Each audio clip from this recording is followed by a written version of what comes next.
E aí, pessoal do YouTube, sejam bem-vindos a mais um vídeo aqui do canal. E no vídeo de hoje, pessoal, eu quero compartilhar com vocês algo aqui muito especial que aconteceu recentemente. Inclusive, foi hoje que isso aconteceu.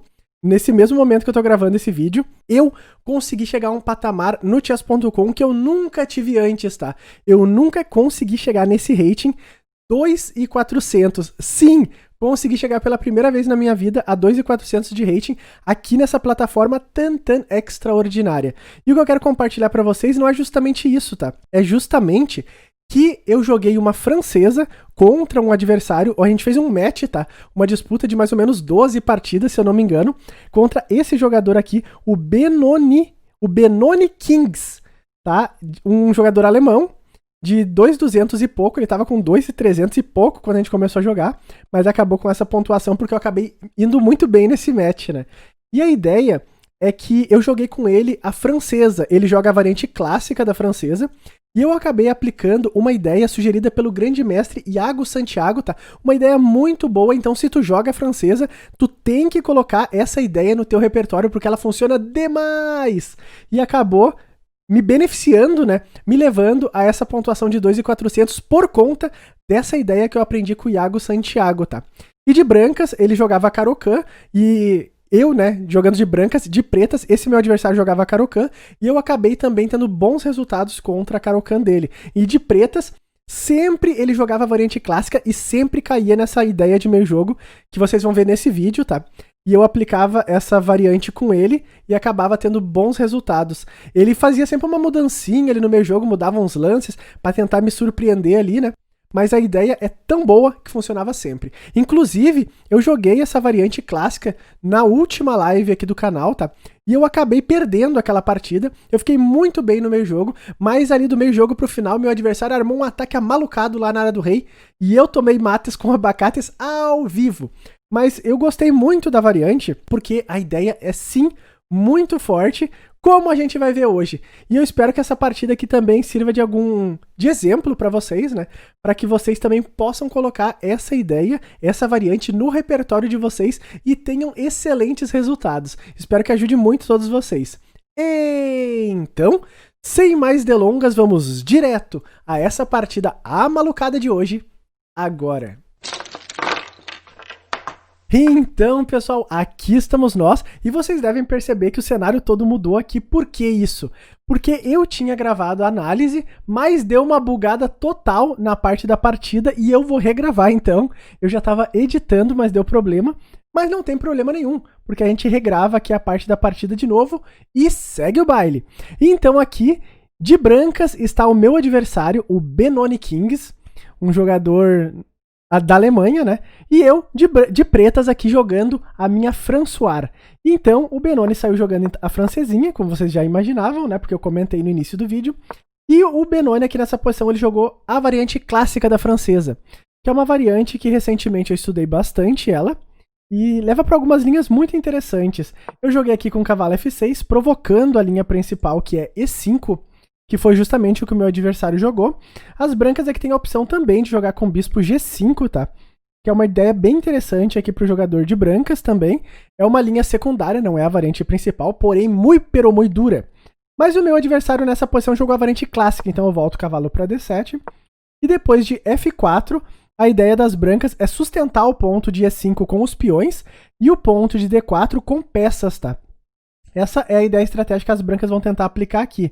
Porque, como vocês já sabem, as rupturas típicas da francesa são C5 e F6. E quando vier o C5, que já vai vir na sequência, né, eu joguei C5 agora, tentando quebrar o centro das brancas, as brancas defendem com peça. Então, cavalo F3, cavalo C6, aumentando a pressão ali no ponto de D4, bispo E6. E agora, a ideia sugerida pelo grande mestre Iago, que é jogar com dama B6, que leva para linhas muito agudas e muito interessantes ao mesmo tempo.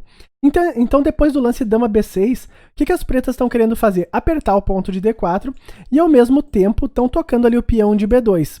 E nessa posição existem três variantes principais, tá? Para as brancas jogarem, que é jogar com A3, que traz uma ideia, é um peão envenenado, né? O A3 traz a ideia de defender o dama por B2, porque as brancas têm a opção de cavalo A4, e agora a dama das pretas não teria para onde sair. Claro que eu não quero entrar nessa variante, né? E a outra opção, depois do A3, é jogar com dama D2. Inclusive, nessa variante, as brancas podem perder aqui o peão de B2. Leva para uma linha muito aguda, tá? Eu não vou aprofundar muito aqui, mas leva para algumas linhas muito interessantes. E a terceira opção foi justamente o que o meu adversário fez. Ele jogou com o cavalo A4 aqui, e toca a minha dama, né? Defende o peão de B2, e agora eu vou para a linha principal, a linha aguda, jogando com dama A5. As brancas aqui jogaram com C3, que traz a ideia de defender o cavalo e cobrir o cheque ao mesmo tempo. E agora vem a ideia estratégica.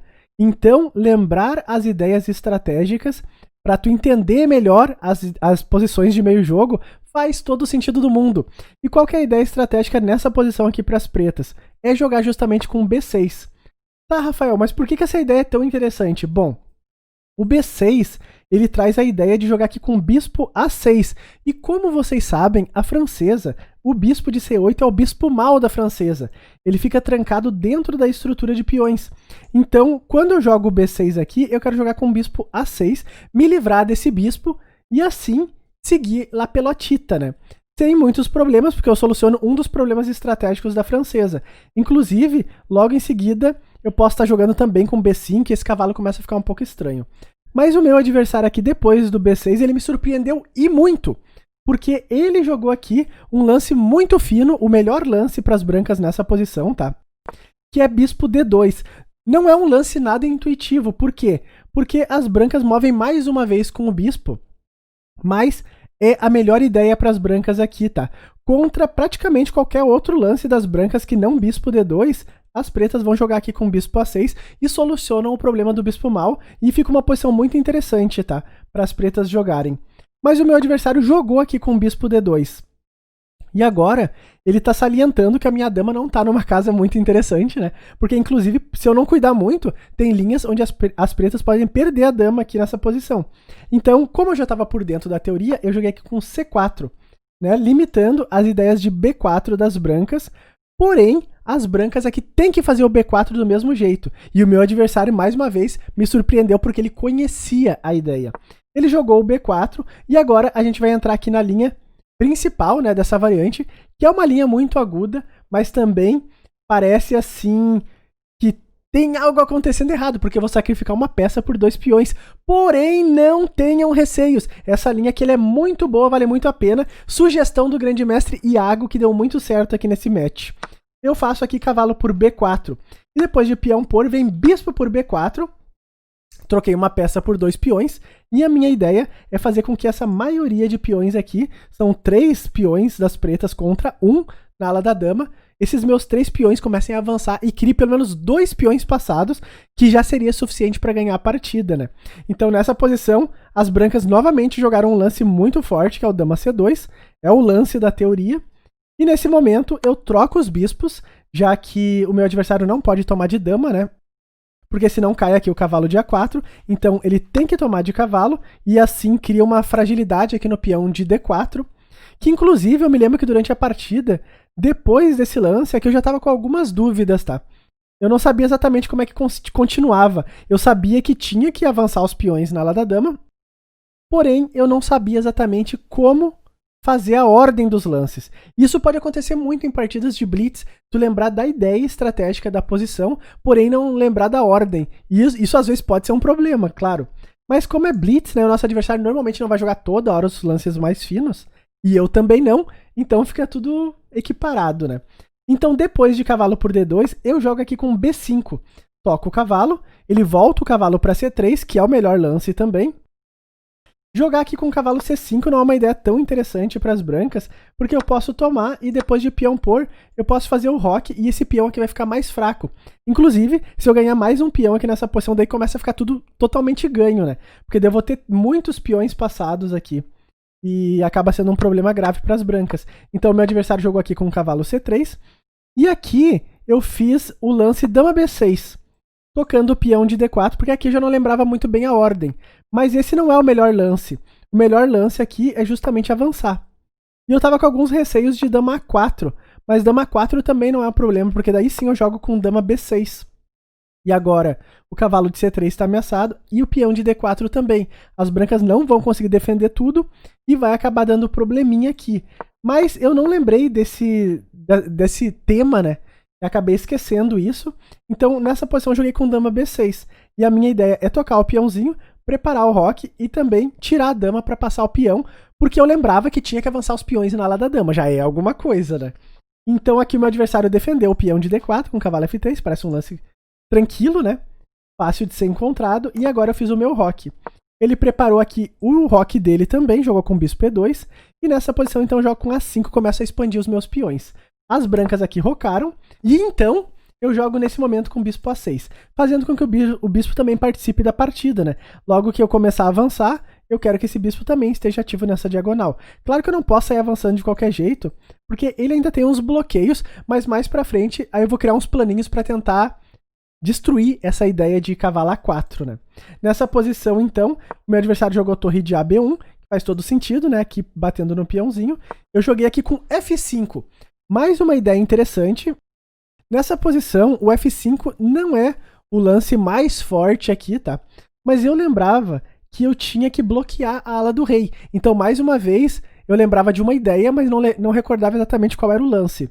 Então eu joguei o F5, que traz essa ideia estratégica. Eu bloqueio a ala do rei, faço com que o meu adversário não tenha contra-jogo nessa ala e começo a jogar na ala da dama com a minha maioria de peões. Esse era o tema que eu queria chegar. O meu adversário aqui, ele não tomou aqui o peão de passagem, tá? Embora até tomar de passagem nem seja o lance mais forte, porque aqui a minha ideia era capturar de cavalo, mesmo cavalo F6, e nesse momento as brancas ficam com o cavalo de F3 meio pregado, porque o cavalo nunca pode saltar aqui para as casas mais adiantadas, né, do tabuleiro, porque fica caindo aqui o peão de D4. Então as brancas teriam que perder um tempo ainda para defender esse peão, né? Essa era a minha ideia. Mas a ideia principal é realmente bloquear tudo aqui. As brancas aqui jogaram então com rei H1, saindo do tema aqui da diagonal. E agora eu começo então a preparação para começar a avançar os meus peões na ala da dama. Eu jogo aqui com torre de FB8, né, trazendo a torre para defesa, quer dizer, para o ataque. E aqui as brancas jogam então com torre de FD1. Inclusive, claro, isso é blitz, né? Os dois lados erram. As brancas aqui tinham um lance muito forte, que não é nada intuitivo, que seria o lance G4. Parece aqui que tá dando um peão, né? E o peão vai ficar atacando o cavalo. Mas a ideia das brancas aqui, que eu vi no Stockfish, era justamente criar um ataque aqui na ala do rei. Então eu tomo, joga com o cavalo G5, toca aqui tá defendido por enquanto, né? E nessa posição eu jogo aqui com G6. Eu teria que jogar com esse lance. As brancas aqui teriam uma continuação também muito forte, com um bispo por G4, e parece que tá tudo bloqueado, mas as brancas podem forçar um F5 aqui, que não é uma ideia tão simples de ser vista, né? Então eu dei um contra-joguinho aqui pra ele, né? Com toda essa sequência, mas no problema. Estamos jogando Blitz, erra um pouquinho, ele também erra e a gente segue a vida, né? A grande questão é a ideia estratégica que tá por trás dessa variante que o Iago sugeriu, que parece muito boa. Então aqui ele jogou com torre D1, e então eu joguei nessa posição com dama C6. Qual a ideia do dama C6? Eu quero jogar com B5, e quando vier o cavalo A4, eu quero jogar com bispo B5, forçando esse cavalo a sair daí, para que eu possa começar a avançar os meus peões. Nessa posição, o Benoni Kings jogou aqui com o cavalo D2, e então veio ele, B4. B4 está on board, cavalo A4, ele jogou, né? Eu já estava previsto. Eu joguei aqui com o bispo B5, toquei aqui o cavalo não tem direito para onde ir, porque se o cavalo volta, tem vários temas de garfinho surgindo, muito tema tático aqui nessa posição. Então ele jogou aqui com o cavalo C5, eu tomei esse cavalo, e depois de peão por, eu tinha aqui uma golpeta. Eu tinha bispo A4 nessa posição. Eu não me recordo como que estava o tempo no relógio, mas eu já percebi que caiu o peão e eu já tomei direto e capturei aqui em C5 e fico aqui com muitos peões avançando para cima da posição das brancas. Então dama por C5, ele jogou aqui um tema tático, cavalo B3, né? Já que eu não posso tomar o cavalo porque senão cai a minha dama. Contudo, eu achei mais um entrelance tático aqui. Joguei com o bispo A4 pregando esse cavalo. E aqui ele já tem alguns problemas para resolver, né? Então, ele tomou a minha dama, eu tomei a dama dele, agora estou aplicando esse duplinho, ele tomou em E6, já foi para os lances do esperneio. Inclusive, nessa linha, eu vou recuperar a qualidade a menos que eu tinha pelos peões, porque eu vou tomar uma das duas torres dele. Ele jogou nessa posição, eu joguei aqui capturando em B1, e o meu adversário então retomou o meu bispo, e agora chega aquele momento onde os peões começam a andar. A4 está on board. Ele jogou aqui com o cavalo D4, tocou esse peãozinho, eu avancei o peão de B3, começa a andar os peões, né? Como se não houvesse amanhã. Ele jogou então com A3, mantendo aqui um pouco fechada a posição. E aqui eu joguei então com C3. Mantenho 2 peões na cesta, o que já deve ser suficiente para ganhar a partida, né? Ele jogou então aqui com bispo D3, eu defendi o peão de F5. Poderia até jogar com C2 nessa posição e ainda estaria bom aqui. O meu adversário trouxe a torre para C1 e agora eu joguei aqui com torre C8, apoiei esse peãozinho e vou começar a avançar tudo. Certo? Porque eu não queria avançar direto, porque eu tava com receio dele sacrificar as peças aqui, né? Sacrificar tudo ali e tentar simplificar de alguma maneira. Então eu joguei aqui com torre C8, ele jogou aqui com cavalo B5 e agora veio ele C2 com ameaça de B2 também. Não tem mais o que as brancas possam, como as brancas defenderem essa posição. E o meu adversário, ele jogou a toalha aqui. Então eu achei uma partida muito interessante, não exatamente por toda a sequência dos lances, mas por conta da ideia.